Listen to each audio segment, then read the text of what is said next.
are back. This is the Ultra Heelz Wrestling Podcast, live from Bravery Studios, Clifton, New Jersey. Bravery up. I don't get hard, I stay hard.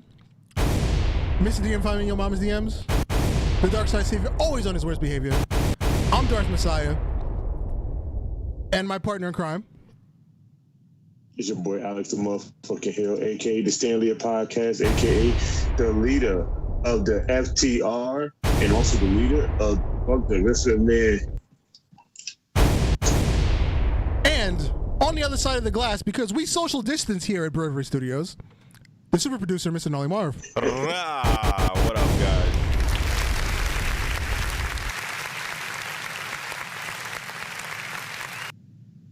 How y'all living out there? Ooh, don't mind me. Did you just wake up? Woke up. That's what I thought. The funny thing is I took a nap too. Yeah, bro. Look, you gotta understand, my job, my supervisor went on vacation. So I became the supervisor of my team. So I've been getting up early and staying late at work and coming home being tired. And he comes back Tuesday. So I was like, hey guys, I want y'all to know I got something to do. It's really important. So I'm gonna leave and go home and do what I got to do. But all I really want to do is go the fuck home. So I just left the niggas there to do whatever the fuck they wanted to do. I didn't care. Nice. That's management at finest. Yeah, man. Word. What is it? I learned that shit from all the motherfuckers I work with. Hey, I got to run home and get my kids. Nigga, no, you don't. Madden came out today. You're going to go play the goddamn game, you bitch. Facts. But how y'all guys doing, man? I had a Karen at work today. Oh, God. Okay, not only did she yell at my boss and tell him how he's supposed to run the store, but as this was happening, the owner happened to have walked through, and like as she's yelling at my boss, she's like edging towards the door. And the owner usually he'll just say hi and he'll keep walking. He doesn't really like stay very long. So she meets him at the door and she's like, "Look, this fucking asshole's in my way too." So the owner got caught a piece of her attitude too. Yeah, we got Commissioner Kel in the chat. He said, "What up? Is the commish who's always on a mission." Facts. So then Karen went home and emailed corporate. So when you do the 1-800 complaints, the emails go to the owner, my boss, and my boss's supervisor. So the funny thing is, the owner already knows. He saw it happening. So ain't nothing happening, in my opinion. That's funny, bro. That's funny. So Karen just realized that her view didn't get across. Well, she doesn't know all that. She might not even saying. know. She might be at home patting herself on the back. Yeah. Hey man, look, if you want the podcast, I'll tell her personally myself. Or there might be a riot like in the store next week, just her and like two other people what that do you she's gain convinced. from that? Yo, I got a podcast that has a soundbite that says, "What do you gain from that?" That is Snoop Dogg saying it. And I've been wanting to play that whenever I see a Karen. What do you gain from all this thing you doing? All this complaining. Well, okay, here's the thing about belligerent customers. In most situations, people are like, okay, I just want to get rid of this customer. I'll give them what they want. In our business, there's a lot of laws that we just can't give you what you want. The law supersedes, reasoning.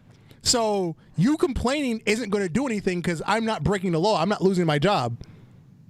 Yeah, man. I remember I was a busboy, and the people would complain just because they know they get something for free afterwards. Yeah, exactly. So that's what belligerent customers, they complain to the point where they get something free. Yeah, that's what they want. Or you're forced to apologize to them. Yep. But that doesn't happen in my line of work. Sorry, nobody. It's rare I say sorry to somebody. For you to make me say sorry, you're going to have to go outside and fight me with the hands. Well, there's been fights in my store, so yeah. You got to put you in a sleeper hold. Yeah. Sorry for when niggas put niggas in crippling cross faces and shit. Facts. But the studio's been cool this week. I put in 2 fans in the room, hopefully inside the wall, so hopefully Dart's feeling a little cooler over there. Yeah, I feel it. It's nice. So other than that, I mean, I've been doing my Twitch thing. Got a good little following going there. Darth became a subscriber as a gift sub. He didn't even realize it. Yep. And yeah, man, I just been playing video. I'm trying to find something new to play. You got an idea, Alex? Real quick before we start talking about wrestling. New game to play? Yeah, man. It all depends, dude. Because I bought a whole bunch of games. Like I bought a whole bunch of like Lego games, just something fun to play for the time being. Something that don't take up, a lot of mind power to really play through. It's just something fun to play. Do you have somebody to play with? Because I know a co-op game you can play. They're cheap online too. Like all the Lego games I bought have all been like $7 a piece. They normally like $30, $40 a piece online. Oh damn, nice. No, what co-op game you talking about, Darth? Because it's kind of old, but I don't think you really know the story to the game. It's called A Way Out. Oh, oh yeah. I remember somebody I was supposed to play that shit. He who would not be named was playing that game. Yeah. And I found out he who would not be named has a Twitch channel too. I stumbled upon it. Really? And I was like, ooh. Is it the leftover channel from the old podcast? No, I have that one. Oh, you have it, okay. So this is interesting. It's interesting. but yeah, I seen A Way Out. Okay. I would have to find somebody to play it with, but yeah. Because I saw somebody playing at it. It's pretty cool. I saw somebody playing it on Facebook the other day, and even though I know the story, I just sat there and watched them because it's a really interesting story. It has a good story. Yeah, they break out of prison and stuff like that. In wrestling game news, we have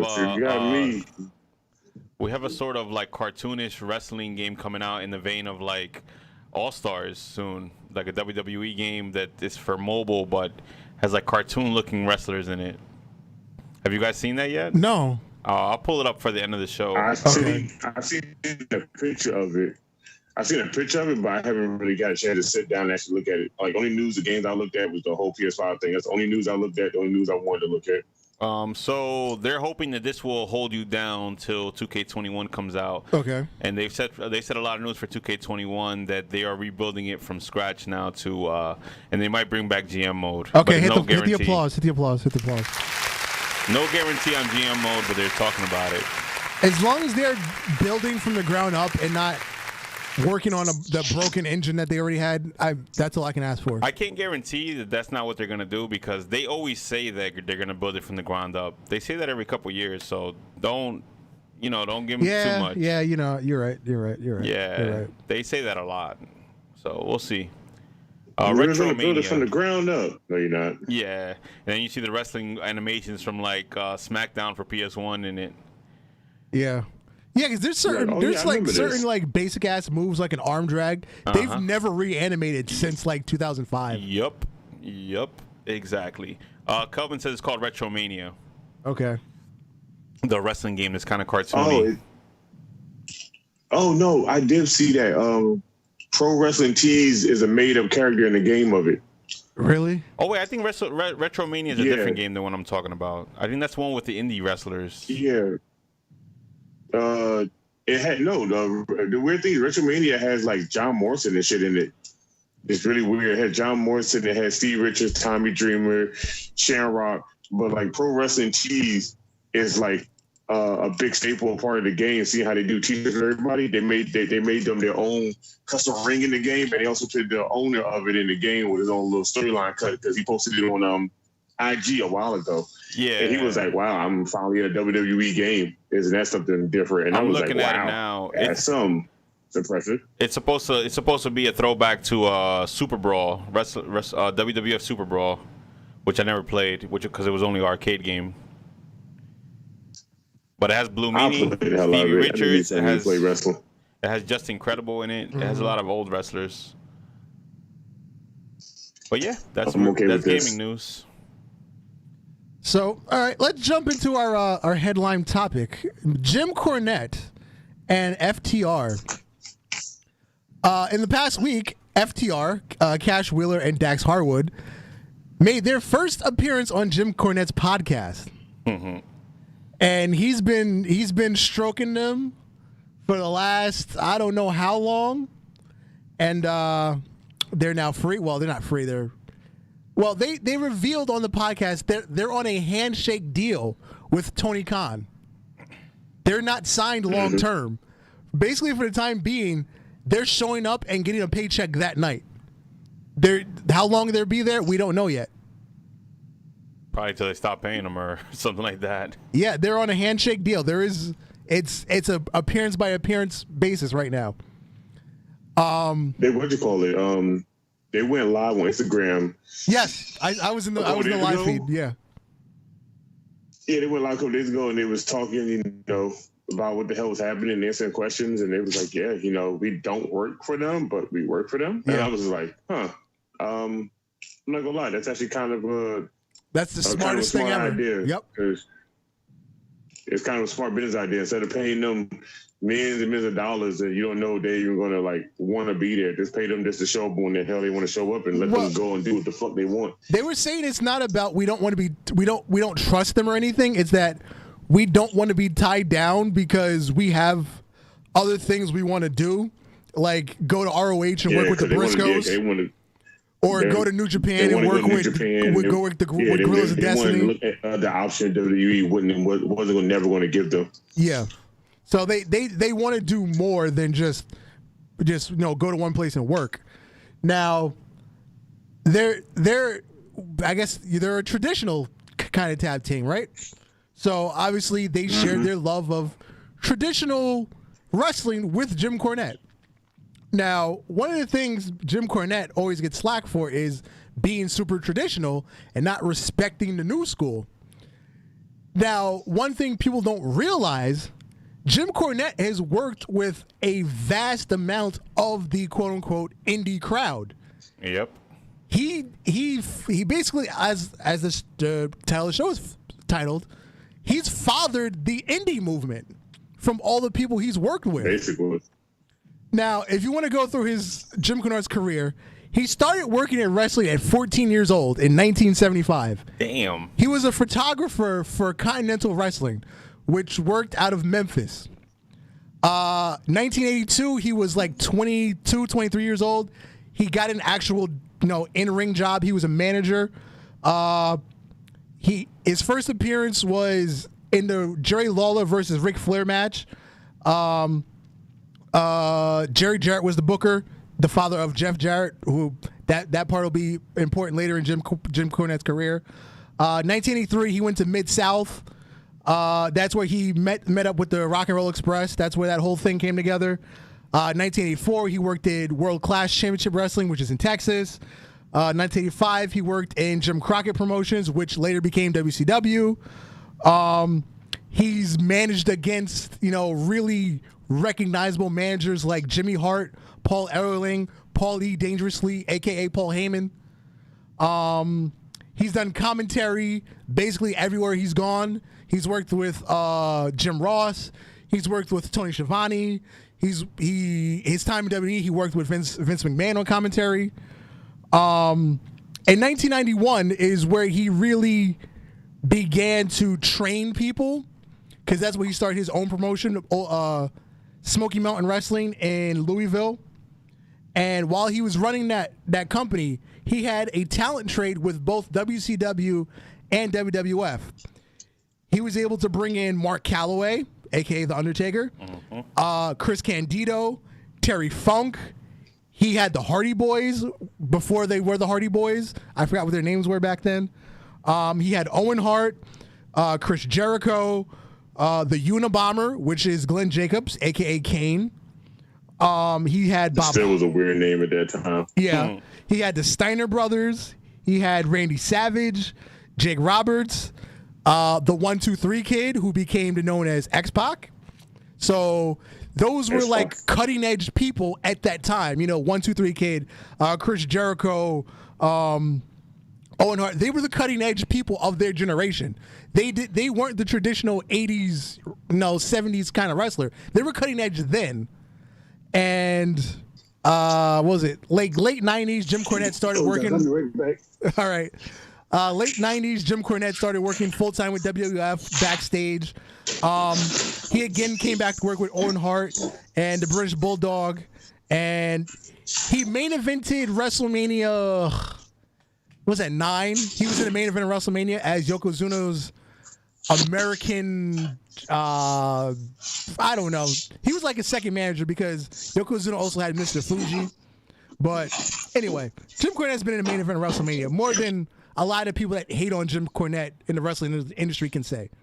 They've never been to the main event of WrestleMania, but he has.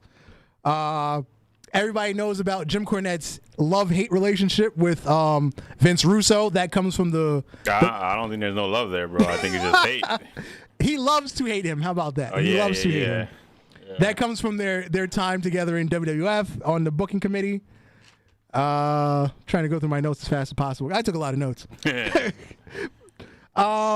Okay, here's where we get to the modern wrestling. Jim Cornette, he got to the point where he was so sick of Vince Russo, he took the first job in WWE to get him away from Connecticut. That was going to work in OVW, because at the time, OVW was the training territory for WWF. Jim Cornette is responsible for giving you the class of John Cena, Randy Orton, Batista, Brock Lesnar, and the fifth man everybody forgets about, Shelton Benjamin. He's pretty much responsible for this whole generation of wrestlers. Is. That's what Jim Cornette is responsible for. He trained all of them. Well, he helped train. He wasn't, physically in the ring training them because he's not a wrestler. Yeah. But he's responsible for putting them with the right people to get them, through their career. Gotcha. Yes. 2006, Jim Cornette went to TNA. He worked with AJ Styles, Christopher Daniels, Gail Kim, Samoa Joe. And what made Jim Cornette leave TNA? Vince Russo showed up. Yep. So he runs into Vince Russo twice. 2009, Jim Cornette goes to Ring of Honor. He is the executive producer of the company. He's the one that fostered the Sinclair broadcasting deal that got them on national television. So without Jim Cornette, Ring of Honor is still just an indie company. They don't have national television. He worked with Michael Bennett, Claudio Castagnoli, who we know as Cesaro, Christopher Daniels again. He worked with Bryan Danielson, Daniel Bryan, Tyler Black, who we know as Seth Rollins. He hired the Young Bucks. Everybody doesn't realize Jim Cornette hired the Young Bucks in Ring of Honor. Let that sink in. Man, been around the world. Let that sink in. He hired the Young Bucks to Ring of Honor. Also, I don't think he hired Kenny Omega, but he was there when Kenny Omega showed up. He worked with Chris Hero, who we know as Cassius Ohno, Kevin Steen, Adam Page, Joey Ryan, who he hates, but he worked with him back in ROH. Who else did he work? Oh, El Generico, a.k.a. Sami Zayn. You know how when El Generico, he was like a mute, he didn't talk, he just wrestled or whatever? Jim Cornette is the one that told Sami Zayn, lose the mask, talk, you're an excellent promo. What do we say now in 2019, 2020? Sami Zayn is a great promo. What is he? And he didn't want to talk in 2009, and Jim Cornette was telling him to talk. That's fucking crazy that this man's literally been around that damn long. Yes. With that much shit. Why do we have Vince McMahon again anyway? Exactly. Why do we have Vince McMahon, and why does the indie crowd hate Jim Cornette so much when he's given all of your greatest, indie talents advice and things to make them better? Just because he's, set in a certain way, he's still tried to help these people, and they've rejected him. Of recent, 2019, when he was doing commentary for MLW, he worked with MJF. He worked with Alexander Hammerstone, Brian Pillman Jr., Davey Boy Smith Jr. When he was working with NWA, he was working with Eli Drake and James Storm and Ricky Starks, Nick Aldis. He's been everywhere and he's done everything in the wrestling industry. Yet he is vilified, hated by anything and everything not tied to the 1980s. He has a strong personality. I think that's what comes off when you hear him speak. Like, he's passionate. He's very passionate. He's passionate because, again, he started working in wrestling at 14 years old as a photographer, and his mom worked the merchandise tables. Yeah. So you've been doing, and he's he's got to be in his late 50s now. So he's been working in wrestling for 40-something years. You think he knows something. Yeah, definitely. He knows a little something to be around that long. And he knows a lot of the simple fact that if he could sit there and tell you how he wanted to kill Vince Russo for fucking up niggas' livelihood for the brawl for all, you know that man was about that life. Yeah. Oh, yeah. Oh, the other story. Jim Cornette is responsible for the Montreal Screwjob. That one too. That was his whole idea. Because going into that match, Vince couldn't get Shawn Michaels and Bret Hart to agree on a finish. And just in the booking meeting, he said, why don't we do a double cross? And Vince Russo was sitting on the other side of the table. It's like, what's a double cross? Because, he's not, familiar with, old school wrestling. So Jim Cornette laid out the whole situation to Vince McMahon. It didn't go exactly how Jim Cornette said it would go, because it didn't involve Vince McMahon being ringside and getting spit on and then punched out backstage. But it went kind of, it was in the area of how he described it should go, if you go listen to the episode of his podcast. And Undertaker also verified Jim Cornette's story. So if Undertaker said it was a real story, then I'm going to go with it. However, I forgot whose podcast Undertaker was on. Oh, no, he was on ESPN recently. He said that the whole Montreal Screwjob could have been avoided if they had come to him and said, let me take the belt off of Bret Hart going into that pay-per-view. And then he said, I'll drop it to Shawn whenever you want me to drop it to Shawn. Yeah, it would have been really simple if you didn't like that, because he just didn't want to drop it to Shawn. Yep. So yeah. And a whole screw job that led into a whole bullshit that led into a whole WrestleMania between two old men. Yep. And Bret beating the hell out of Vince with a steel chair. So it was fun times. Yeah. Fun times back there. Yes. So that is the history of Jim Cornette and why he's so important to modern wrestling. And people don't realize it, and they refuse to accept it. Well, also, they don't accept it because they don't know about it, because they don't do their research. But that's another story. That's a whole nother story. That's a whole nother story. But yeah, like I said, probably the biggest one, he hired the Young Bucks. Jim Cornette hired the Young Bucks to Ring of Honor. Just let that sink in, and we'll move on. I've always thought he was instrumental, just for the fact that if he wasn't around during the late 90s, then Vince Russo would have took the company way too far into crash TV land. Okay, at that time, the booking committee consisted of, obviously, Vince McMahon was in charge. You had Jim Ross, Jim Cornette, Bruce Pritchard, who is now working for WWE again. Yeah. I don't want to say he's a yes man for Vince. He seems like it. Not entirely. But he kind of is. He does suck Vince's ass, but he's good at taking Vince's bad ideas and going and explaining it to someone else. He's like a translator. That's really his job, is to translate Vince's bullshit into something understandable for everybody else. And then obviously you had Vince Russo. So you had the kind of ass kisser, the guy with that had no wrestling experience but had really. Let's not say Vince Russo was all bad, because obviously he gave us the Attitude Era. So he's not all bad, but he just needed to be led better instead of being given all that power that he was given, like when he got to WCW and then TNA. They just threw him all the power that he did not need. Yep. And at least in WWF, you had the checks and balances. You had Jim Ross and Jim Cornette on one side of the table. You had Bruce Pritchard and Vince Russo on the other side of the table. There was checks and balances. That's a good system right there. That's how it should be. Yes. Well, okay, while we're on the topic of the booking situation, what happened this week in WWE?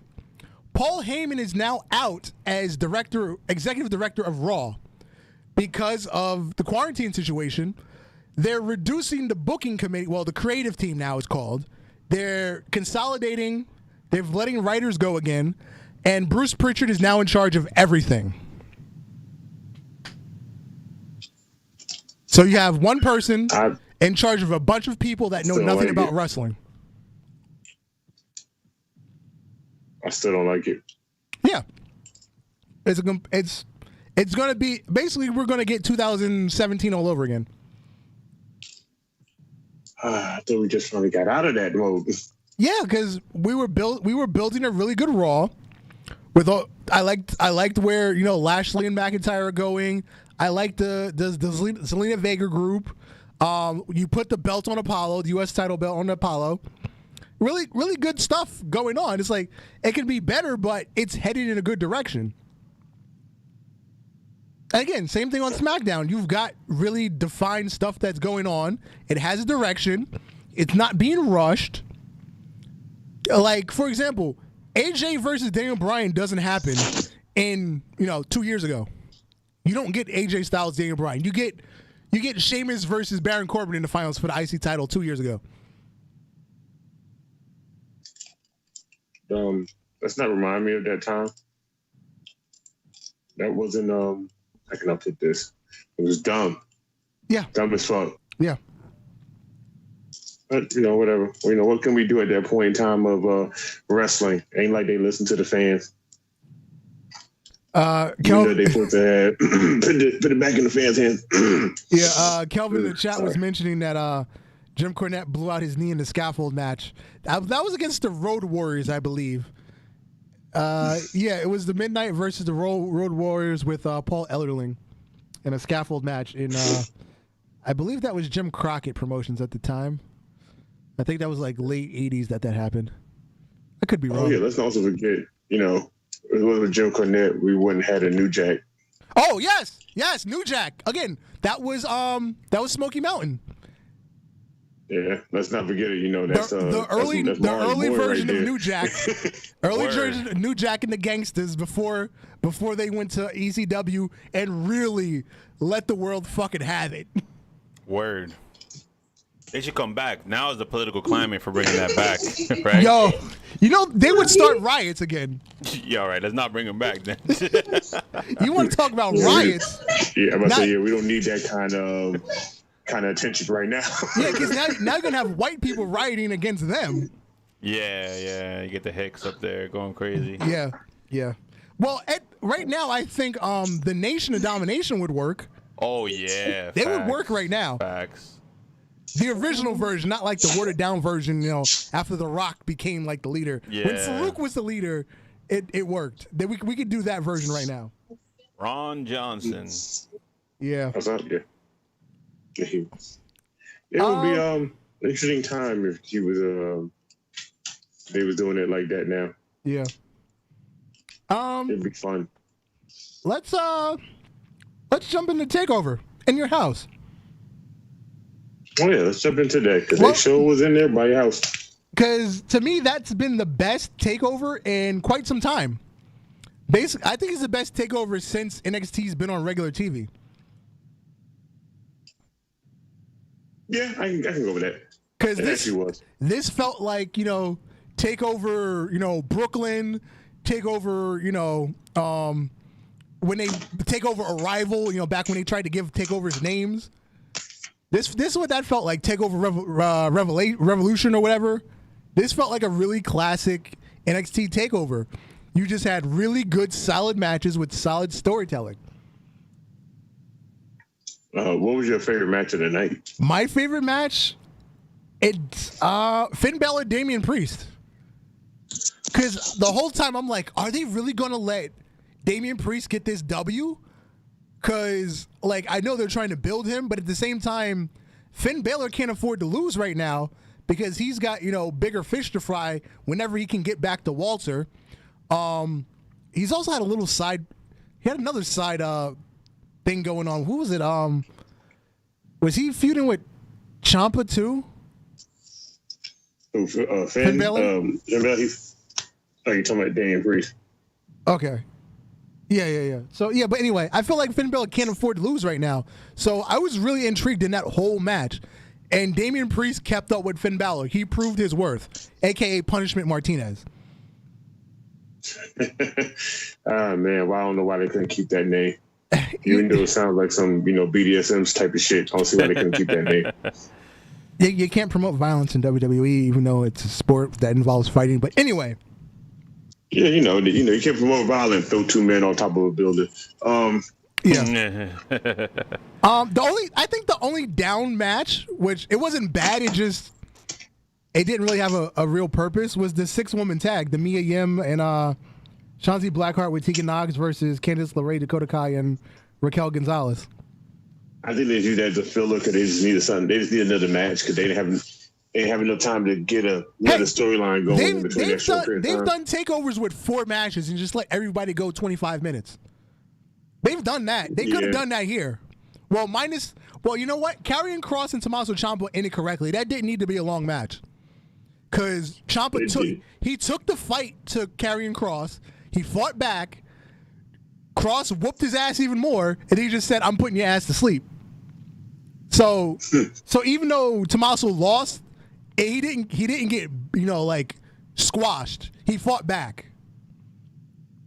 Yeah, that double lip choke slam onto the apron. I was like, ooh, shit. I was like, bro, ooh. Randy has something to say about that too. Randy said he doesn't like how NXT them guys put it so and on the line like that in every match, no matter what it is, show or pay-per-view. He don't like it. Well, we all know Randy's on, cruise control 95% of the time. That's why he's going to have the greatest wrestling match ever this Sunday at Backlash. Look, WWE is, we don't say wrestling match. We say sports entertainment. Yeah. But shit, every time Edge or Randy's on TV, I hear the word wrestling more than I ever heard it in the whole course of the Attitude, the PG, or the Now era. I'm like, what the fuck? Okay, I was just watching What Culture on the way here. Simon Miller said he counted the number of times the world best wrestling match ever was said this Monday on Raw. It was 15 times. So if you average that out, it was said 5 times per hour, which is every 10 minutes. 11 minutes. Every 11 minutes, somebody said it. That's fucking crazy, bro. Like, it was one of them banned words. We don't use wrestling. We don't use belt. We don't use this. And all of a sudden now we're going to have the best wrestling match ever. And all of a sudden it's just constantly used. Like, Jesus Christ. I was like, bro, I've never heard it used this much before in wrestling, and I don't want to keep hearing it now. What did you think about Adam Cole and Velveteen Dream's cinematic backlot match? I'm not going to lie. It reminded me of those SmackDown versus Raw games. The what was it? John Cena and JBL? Yeah, it gave me that vibe, and I was like, I said, you know what? Even though it's cinematic as fuck, I said just to have them fight like that made me want to watch the match even more. I just want to see who's gonna get thrown off a ladder through a car, and then I got what I wanted. It was Adam Cole, even though he fell through it. He fell through it kind of wrong. He didn't fall through his body. He came with upper shoulders and head. I was like, it's a hard ass take, boy. Were you who showed up who showed up? Was that Dexter Lumis that showed up in the match and drove off in the car? Yeah, because the Undisputed Era showed up. Like Dexter Lumis, Cross, and what's homeboy named before Matt Riddle? Shit, I already forgot his name. Timothy Thatcher. Those three right there, Paul Heyman and Shawn Michaels said are going to take over NXT to a whole nother level. And as of right now, all three of them motherfuckers got their own weird personas, but they make you want to watch their match. Yes, they do. Yes. I was like, they know what they were talking about. They bringing the fight to the table. I'm okay with this. Yep. And the main event, Io Shirai is the new NXT Women's Champion, defeating Charlotte Flair and Rhea Ripley. Now, you caught the botch, right?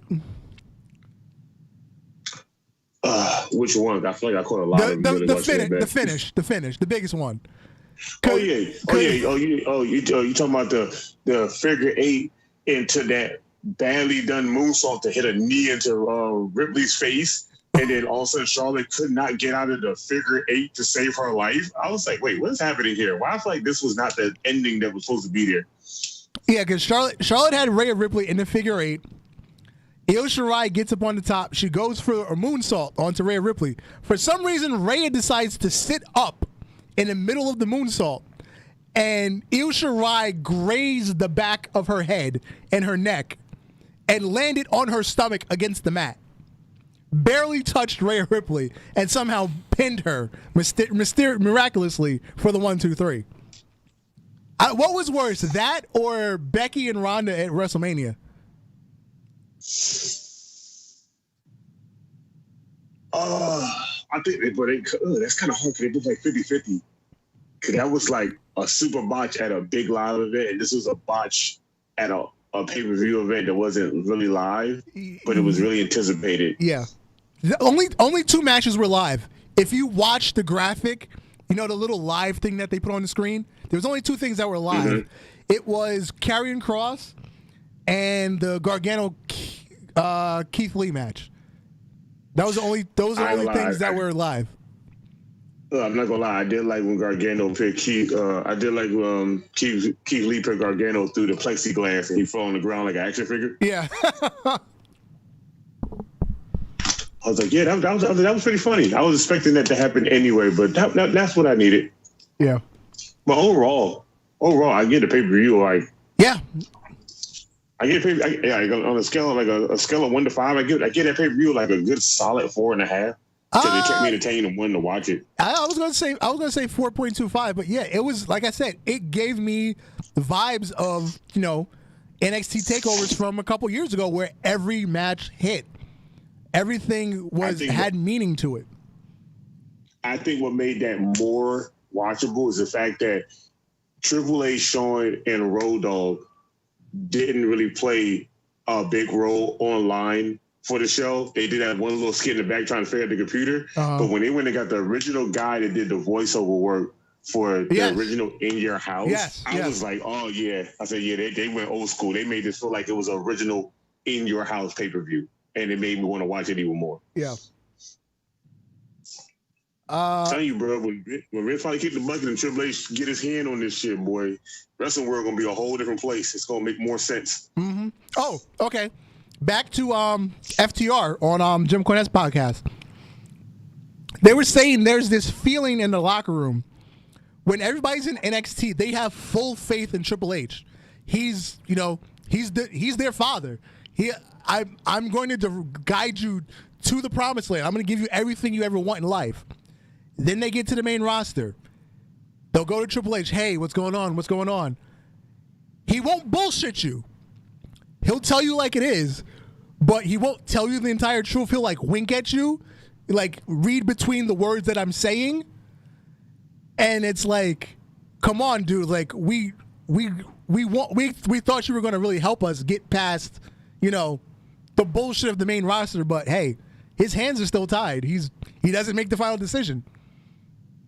Yeah, because he posted out a thing after he had an interview about signing Drake Maverick back, and he said, "Look, I didn't have a say so in all the firing." He said, "I had no say so. I couldn't do shit." He said, "But when it came to Vince saying, you know, bring somebody, you know, to the show and hire them," he said, "First, I thought it was Drake Maverick." He said, "To be honest, he was really completely fired, and I had no say so over shit." He said, "I didn't want him gone anyway." He said, "I wanted him to stay, but Vince did what he had to do." He said, "So when Vince was like, you know, hey man, go ahead and do like you normally do at the end of your show. Go ahead and give somebody a contract." He was like, "I already gave the new NXT champion, cruiserweight champion, a title." He said, "I already gave him a contract." Yeah. So the only person I had left was Drake Maverick. He said, "So I really signed him back. Seriously." He was like, "So it wasn't a stage. It was like he was really fired, and I really signed him back for real, for real." Mm-hmm. And I was like, "Oh shit!" I said, "Well, at least he answered that because everybody thought it was a work." And he literally told everybody it wasn't a work. I didn't want him fired, but I got him back for real now. So it is what it is now. Yeah, yeah. Let's preview Backlash this Sunday. So we talked about the greatest wrestling match ever between Edge and Randy Orton. There was the Peep Show. Christian came out on Raw. We had the Peep Show. Edge was the guest. And he tried to psych him up. It's like, oh, this can't be, you know, Edge's greatest hits. You have to actually, you know, dig down deep and really be who you are. And so I guess we're going to get Edge, not just Edge's greatest hits on Sunday. We're going to get Edge, the rated R superstar. And I really feel like that just to me sounds like now you're about to push it too hard than what it was. Yeah. And now I'm kind of worried because when you push it too hard, that's when you got Edge to like not be there the first time to be retired. You pushed him too hard to do some shit. instead of letting him wrestle the way he's been wrestling now. Because I'm not gonna lie, his moveset now when he came back, especially that submission move, I said, bro, he's wrestling the safest he can without making sure he's going to be ended up back home forever again. And now you want him to be the edge he was when he left 9 years ago? That sounds like a whole thing of a disaster that I really don't want to see. You look at. I was thinking about this earlier today. Think about the tag teams from the Ruthless Aggression era. The Dudley Boys, the Hardy Boys, Edge and Christian. The Dudley Boys are in the best physical shape of all of them. Even though Bubba Ray's been out of shape and overweight most of his career. Devon's mad muscular, but he never looked like an athlete. He just looked like a guy that went to the gym, did chest and arms, no cardio, no legs. He just did chest and arms all the time. That's what Devon looks like. He doesn't look like an athlete. He just goes walks in like this. Yeah. And then you got Matt and Jeff. Jeff, he just looked like some kid off the street that did stupid shit. Matt was a little did a little line of coke before he got ready for his match every night. Yeah. And then Edge and Christian were probably in the best physical shape out of all six of them. They're the ones that looked like the professional wrestler should look. They had the body for it. But they're the ones that had to retire from injury. They made it more weird. Exactly. Because they hardly had any hardcore matches more than the Hardy Boys did putting their body on line against like Eminem, the Dudleys, anybody else. And then the Dudleys just came to ECW. These motherfuckers took 4 chair shots for real for majority of their life. Yeah. And all 4 of these guys are still wrestle. But the 2 dudes that was like the safest are the 2 dudes that had to retire. Yeah, that's weird. That clicked in my mind earlier today. Because Christian ain't never gonna wrestle again, ever. Then we have a Drew McIntyre versus Bobby Lashley with MVP for the WWE Championship. Now, there's this rumor that they're going to put the belt on Bobby because they're going to finally do Bobby versus Brock Lesnar at SummerSlam. That didn't take 15,000 years to happen, so... Now, I say you can still have that. People had that back in the day. Well, I don't know why we get it now. You could have had it. You could have had it 2 years ago when what was it 2 years ago? Yeah, 2 years ago when Roman finally beat Brock for the Universal title at SummerSlam. Going into that SummerSlam, Bobby Lashley was hot. He won some sort of tournament, but there was no prize to the tournament, and it was like, oh, they should just give him the title match, but they gave the title match to Roman instead without, earning the shot. Excuse me. Sorry, it wasn't a title shot. When you're Roman Reigns, you don't earn a shot. No, I'm sorry. When you're Roman Reigns, you don't earn a title shot. You gifted it. It's not a title. It's a title opportunity. That's one of those words you can't say in WWE. You can't say title shot. It's a title opportunity. Then we have... I think this one's a joke. You have Braun Strowman versus The Miz and John Morrison for the Universal Championship. Why are we going back to this bullshit where Braun Strowman is fighting a tag team for the title? You know why? Because they don't have nothing for Braun. Braun wasn't their horse to win this belt. They had something in line for Roman, and now they no longer can use Roman. And now they got Braun. They don't know anything to do for him, so they're just going to use him they're just going to use him for the hell of it. Just give him whatever you're going to give the Roman. It's that simple. It's that simple. Yeah, it's that simple for us to understand. But Vince have a different mindset on. You got him fucked up. He want Roman to be Roman. I really feel like Vince would never give anybody a Roman Reigns spot ever. We got Asuka versus Nia Jax for the Raw Women's Championship. Asuka's going to get injured. I was just about to bring that up. What's the over under on Asuka getting hurt? It's over a lot. Then we have the interesting match between Jeff Hardy and Sheamus, who Sheamus allegedly drugged Jeff Hardy, and that's why he crashed the car into Elias. Still don't understand how Jeff Hardy let this go by, but whatever. Yeah. We have Apollo Crews versus Andrade for the United States Championship. I'm okay with this rematch. They could have done something else, but I'm okay with the rematch.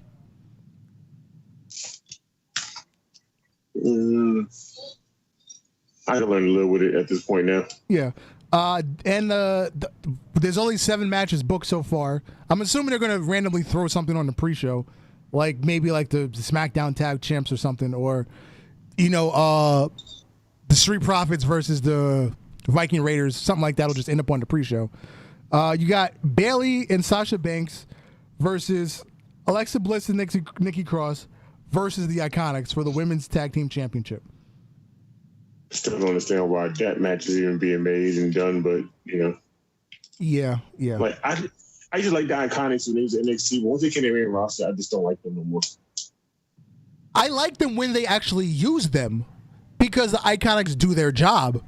They're supposed to be annoying, and after 5 seconds, you're fucking annoyed. So they do their job. I'm annoyed by them. They do their job a little too well, and I don't like it. Well, actually, I think that's the problem with modern wrestling. People that do their job too well don't get used. Yeah, Cesaro. Cesaro. Yeah. Cesaro. Yeah. And Cesaro. Yeah. Man, do a job to the best of his ability. Yeah, you're not gonna be on TV for a little while. And if you do, you're part of a team. Oh, going back to FTR, they also spoke about when they were finally getting used on Raw, and then all of a sudden they just disappeared from TV. They had people going to Vince, people that have good relationships with Vince, saying, "Hey, let me work with them." The New Day, the Usos were going to Vince, saying, "Hey, let us work with the Revival." And then remember when we got rated, was it FTKO or whatever the name of the team was with Randy Orton? FT. It was FTRKO. Yeah, there you go, FTRKO. So that was Randy Orton. Randy Orton went to Vince and said, "Let me work with the Revival." They praised the fuck out of Randy Orton for doing that. Yo, you're right, because on their live thing, they said they was going to give away their FTRKO hoodie sign, and the proceeds would go for the Black Lives Movement, Black Lives Matter movement. And they was like, look, we didn't want to say Randy's name, we don't want to say Big E's name, because we, they'd get in trouble. They was like, but these guys are like the 2 main people that helped us out with a lot of shit. Yeah, especially Randy helping us in the ring and Big E helping us understand more of the Black Lives Matter movement and what we can do to help out. And I was like, damn, son. I said, yo, I ain't gonna lie. Like, I still like FTR, as people themselves. But man, they was trying their hardest to stay in the company and doing whatever they could. And they wasn't getting used for shit. Like, this is fucking sad. The other thing that they talked about, it was just in my brain.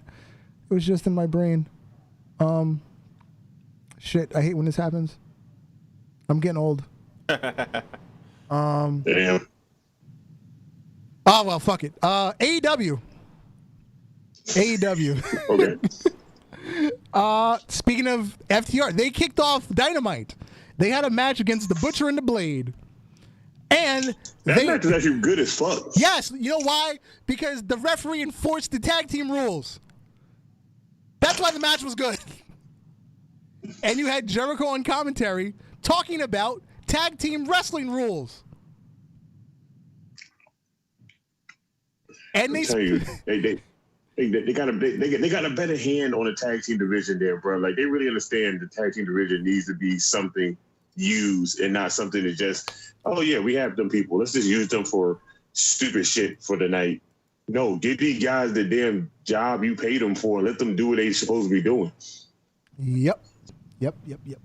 And obviously they beat the Butcher and the Blade. Post match, the Young Bucks came out and they talked their shit. Setting up a potential match that might happen, that might not happen, because the Revival aren't there full time. They can leave when they want to. Still weird, but yeah. We had this women's tag team match for the 3rd time. It was Hikaru Shida and Chris Statlander versus Nyla Rose and Penelope Ford. And surprisingly, Chris Statlander didn't hurt anybody. I think she's on the scoreboard right below Nia Jax right now. God damn. Although I would say damage-wise, Chris Statlander is ahead because she broke Britt Baker's leg. So I would say she's above Nia Jax on the damage meter. She just doesn't have a number of incidents. Big Swole gonna be next to be injured. I'm telling you, I call it right now. Possibly, yes, possibly. What else happened? We had Darby Allin skateboarding with Tony Hawk because he was talking about how he's not, medically cleared to wrestle, but I can skateboard. So he went to the Hawk's Nest and hung out with Tony Hawk. Shit, I don't see why not. I hang out with Tony Hawk too. And then there was the orange beating of the century. Chris Jericho in the Inner Circle took out blood oranges and beat Orange Cassidy with a bag of oranges. That was funny as fuck. Yes, it was. Because I literally sat there and was like, it would be great if they beat him with a sack of oranges because his name is Orange Cassidy. And he pulled out a sack. I said, these niggas really be thinking. I think they sat down and actually be like, yo, what would be the most funny thing we can do with you, bro? That's like beating you with a sack of oranges. He's probably like, let's do it. What? Yeah. I was just bullshitting, but that'll work for you. Shit, we can do it. Yep. I ain't gonna lie. Orange Cassidy still can show off the fact that he can still be Orange Cassidy, but when it's time for him to wrestle, he fucking hot tag his own damn self. He don't need no goddamn body else. Yeah. We had it's fucking weird. We had Sammy Guevara versus Colt Cabana. Somewhere during the match, Evil Uno and Grayson are back. I guess they're allowed to leave Canada because they're Canadian, right? Yeah. Yeah, because they were stuck in Canada with Bobby Roode. So they showed up, and Brody Lee comes out too and offered Colt Cabana to join the Dark Order.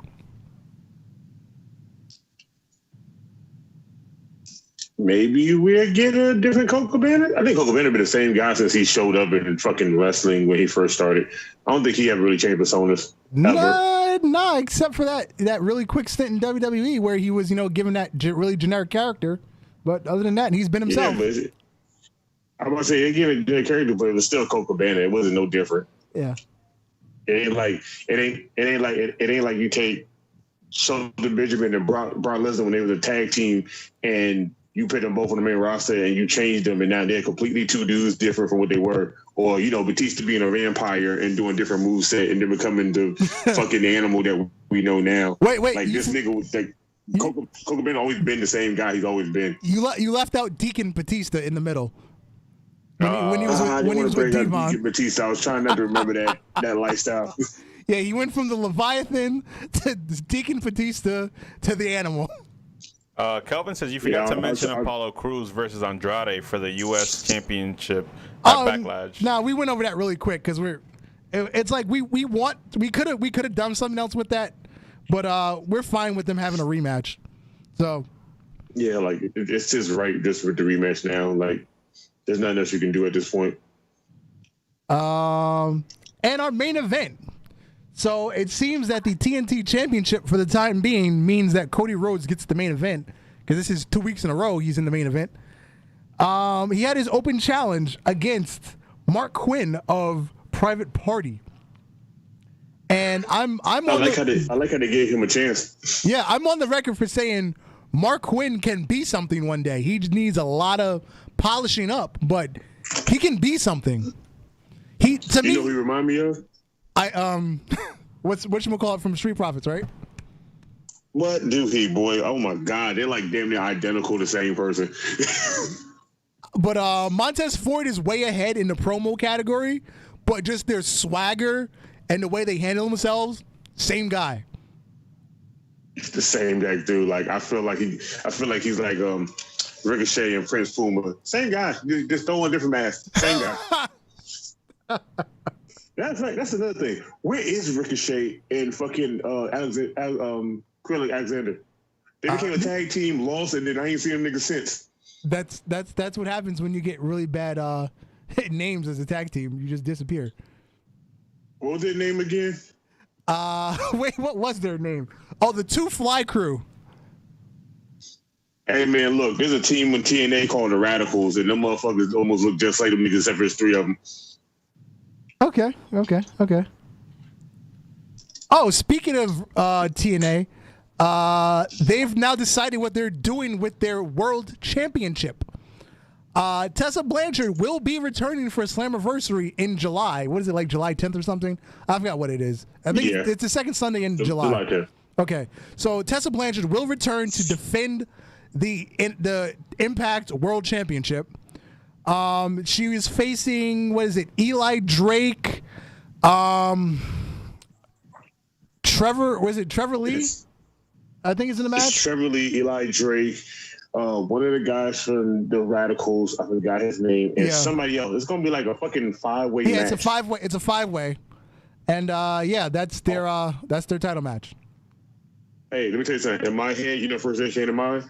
Remember that picture of the little white girl sitting in a chair with the 4 black dudes behind her? Yeah. She's about to go to Pound Town.